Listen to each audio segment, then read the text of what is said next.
दर्द नहीं होता। ये कहानी रिया की है, जो कि एक बड़ी बिजनेस विमेन है।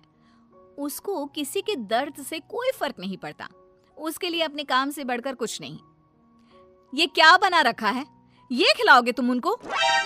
माफ करना छोटी मालकिन, मैं फिर से बना देता हूँ। अरे क्या हुआ बहू, क्यों चिल्ला रही हो इन पर इतनी सुबह सुबह? अब क्या कर दिया इन्होंने? मम्मी जी, अभी दोपहर को मेरे बहुत ही इंपॉर्टेंट गेस्ट आने वाले हैं और इनका खाना ऐसा है बेस्वाद। अगर ये खाएंगे तो क्या सोचेंगे? इनको अभी के अभी नौकरी से निकाल दो। मुझे ऐसे लोग काम पर नहीं चाहिए जिनको ठीक से काम करना नहीं आता। अरे लेकिन बहू, ये बहुत सालों से हमारे लिए काम कर रहे हैं, ऐसा कैसे निकाल दे? हाँ मेम साहब, मुझे नौकरी से मत निकालिए। मैं अच्छे से काम करूंगा, आपको शिकायत का कोई मौका नहीं दूंगा। मैंने एक बार जो बोल दिया सो बोल दिया। जल्दी से कोई नया शेफ ढूंढ कर लाओ। अगले दिन ऑफिस में, ये सब क्या है? अभी तक ये काम पूरा क्यों नहीं हुआ है? मैम, वो क्या? किसको दिया था मैंने ये काम? उसको अभी मेरे सामने बुलाकर लाओ। जी मैम। मैम, वो सर्वर में थोड़ी दिक्कत आ गई थी। किसके? तुम्हारे या कंप्यूटर के? वो मैम, बात यह है कि जितना वक्त तुम आज मुझे समझाने में जाया कर रहे हो ना, उतना वक्त अगर तुमने कल इस काम को करने में किया होता तो आज ये पूरा हो जाता। तुम्हें नौकरी से निकाला जाता है।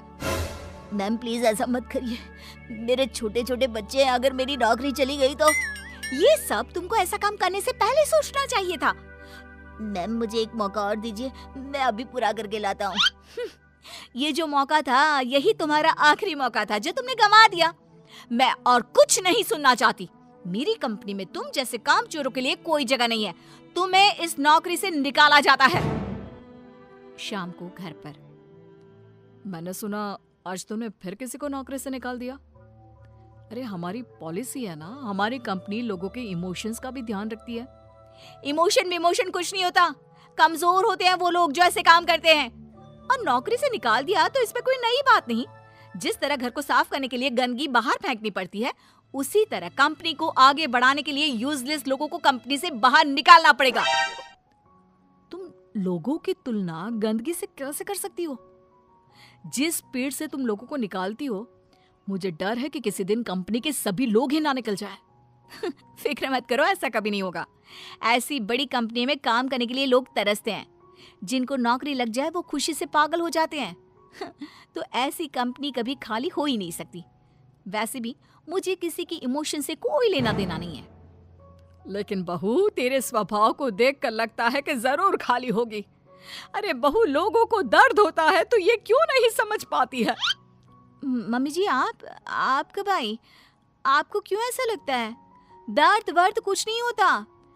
कम से कम मैंने तो इस दर्द नाम की चिड़िया को कभी फील ही नहीं किया।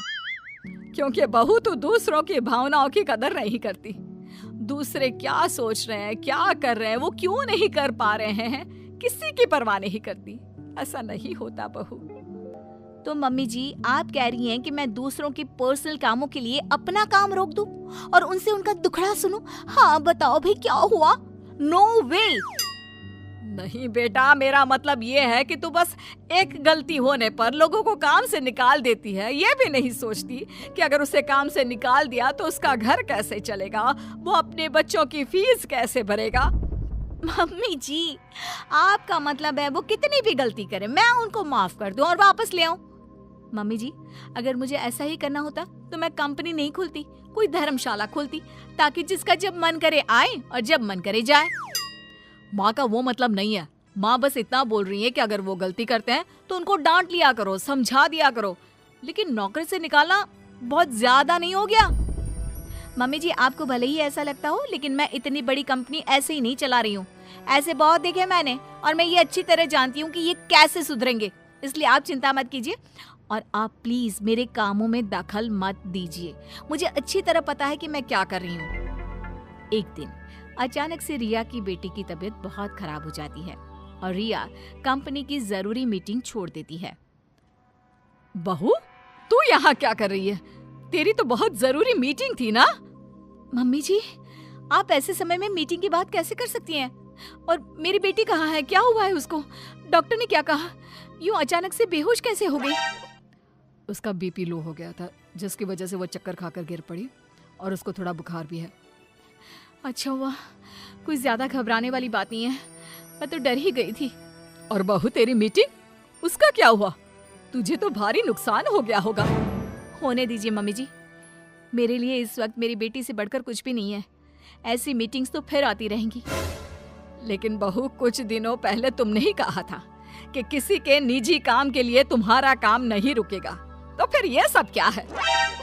मम्मी जी, आपको क्या हो गया है? ये किसी का भी निजी काम नहीं है, ये मेरा अपना निजी काम है। वही तो बहू, जब तुम्हारा काम था तो तुम सब कुछ छोड़कर यहाँ आ गई, और तुम चाहती हो कि दूसरों के घरों में कितनी भी परेशानी दिक्कत आ जाए, वो उसको छोड़कर अपने काम को पहली ड्यूटी समझे। लेकिन वही चीज अगर तुम्हारे साथ हो तो तुम अपनी पहली जिम्मेदारी अपने परिवार की तरफ समझती हो, उसके बाद तुम्हारा काम। ये कैसी नाइंसाफी है? उनके साथ तुम करो तो ठीक और वो करे तो गलत। आप सही कह रही हैं मम्मी जी, मैंने ये बात कभी समझी ही नहीं। अब तो समझ गई ना? अब से उनके साथ कुछ ऐसा मत करना, उनकी भी परेशानी समझने की कोशिश करना। हाँ मम्मी जी, अब मैं सब समझ गई हूँ। मुझे अपनी गलती का एहसास हो गया है। शायद सही कहते हैं लोग, जब तक वही दर्द आप खुद ना झेलो तब तक आप दूसरे के दर्द का अनुमान नहीं लगा सकते। मुझे ये देखकर अच्छा लगा बेटा कि तुम्हें बहुत जल्दी अपनी गलती का एहसास हो गया।